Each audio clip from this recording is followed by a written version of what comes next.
Willie D Live. What's up, family? Well, it looks like Europe has run out of patience with the United States. Yeah, fam, it appears that the good people in the EU has reached their breaking point with Donald Trump, your president. And all of this is over Donald Trump's fixation with annexing Greenland, a country that he has no ownership to. Yeah, fam. For the first time in a long time, Europe is no longer America's friend. What do you think about that? He figured it out, man. He figured out a way to just be enemies to everybody. Yeah. So Europe met, NATO met on yesterday, and they talked it over, and they said, hey, man, it looks like we are going to invoke Article 5, which will effectively end NATO. Yeah, what y'all think about that? Here's an article from NBC News. After more than a year of cautious diplomacy, high-stakes flattery, and efforts to keep transatlantic cooperation intact, European leaders now find themselves confronting perhaps the sharpest challenge yet from the White House. Donald Trump said Saturday he will impose sweeping new tariffs on 8 key European allies that will ratchet up unless Denmark agrees to hand over Greenland, resurrecting one of his most provocative foreign policy obsessions as he threatens the territory of a NATO ally. The ultimatum marks the latest escalation in a pattern that has seen Europe repeatedly forced onto the back foot during Trump's second administration, weighing economic and security ties with the U.S. against a White House increasingly willing to weaponize trade against its closest partners. But this time, the response has been sharper. European leaders moved quickly to convene an emergency meeting on Sunday, condemning the tariffs threats as unacceptable and warnings of serious consequences for transatlantic relations. The episode has raised fresh questions about how much longer Europe is willing to absorb pressure from Washington in the name of a NATO alliance that appears to be bursting at the seams. Denmark, Norway, Sweden, France, Germany, the United Kingdom, the Netherlands, and Finland are facing new 10% tariffs until a deal is reached for the complete and total purchase of Greenland, the United States leader said Saturday, with duties increasing to 25% if a deal is not reached by June 1st.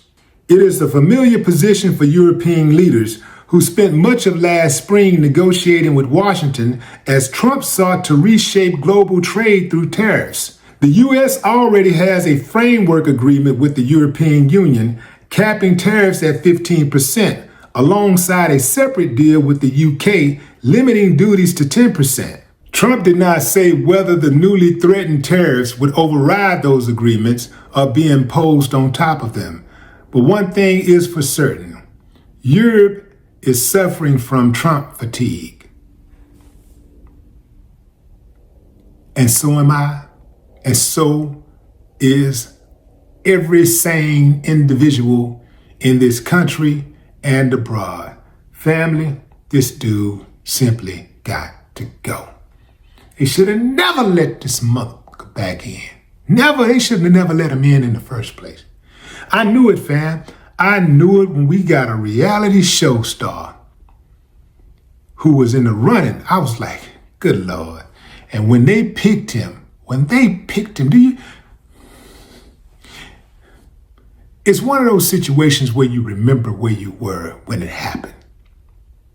I remember exactly where I was when this dude was announced president.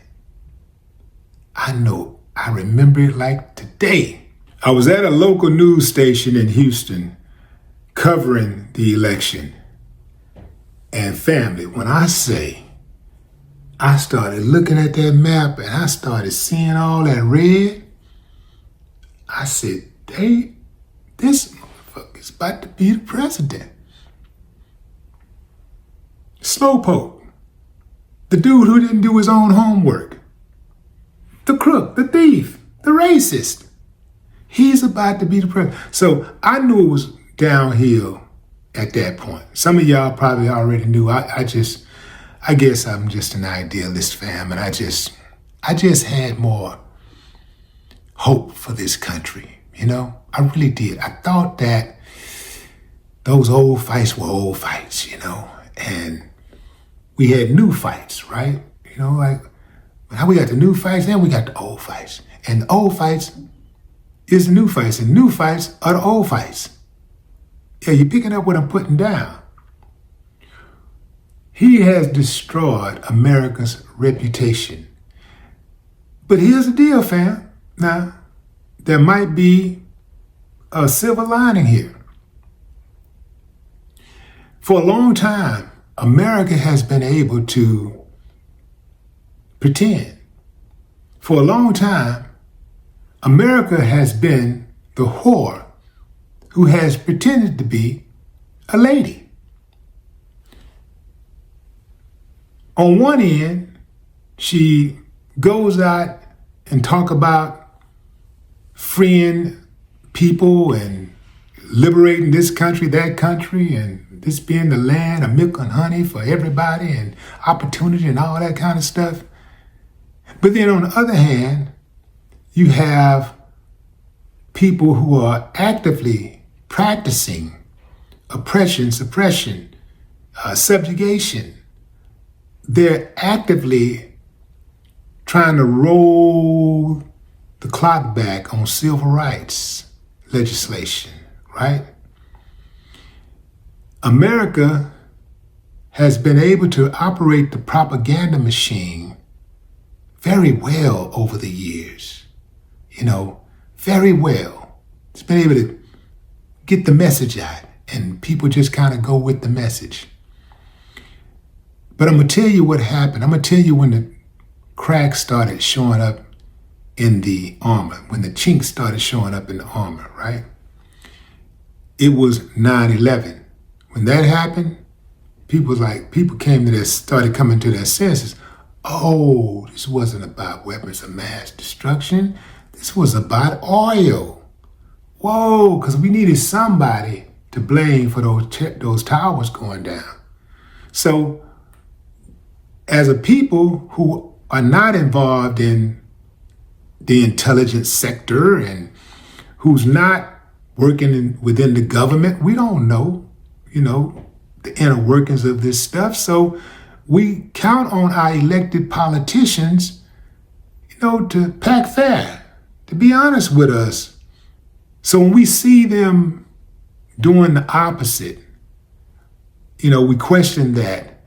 Let me put an addendum on that, because we really didn't get the message after 9/11, because then you had Obama who went in there and orchestrated the murder, or at least oversaw the murder of Gaddafi in the name of liberating his people. Well, before Obama bombed Libya, killed their president, Libya had free school, they had free health care, free housing. Their people were doing okay. Not great, not perfect, but they were doing okay.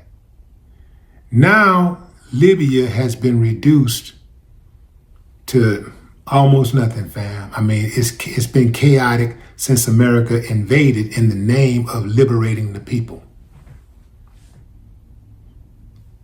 There has never been a time in American history that America has invaded a country and left that country better off than it was before they invaded. That should let you know right then and there. Here's the way I'm wired.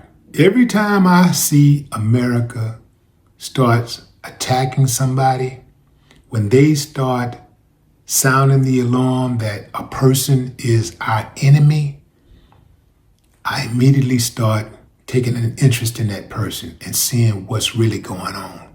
Because usually when a person is our enemy, it is because they're not bending over and allowing America to run up in them. That's what that's about. It's not because they're necessarily a bad person. I think it's safe to say that over the last century, there has not been a president who's come close to being as corrupt as Donald Trump, including Hitler.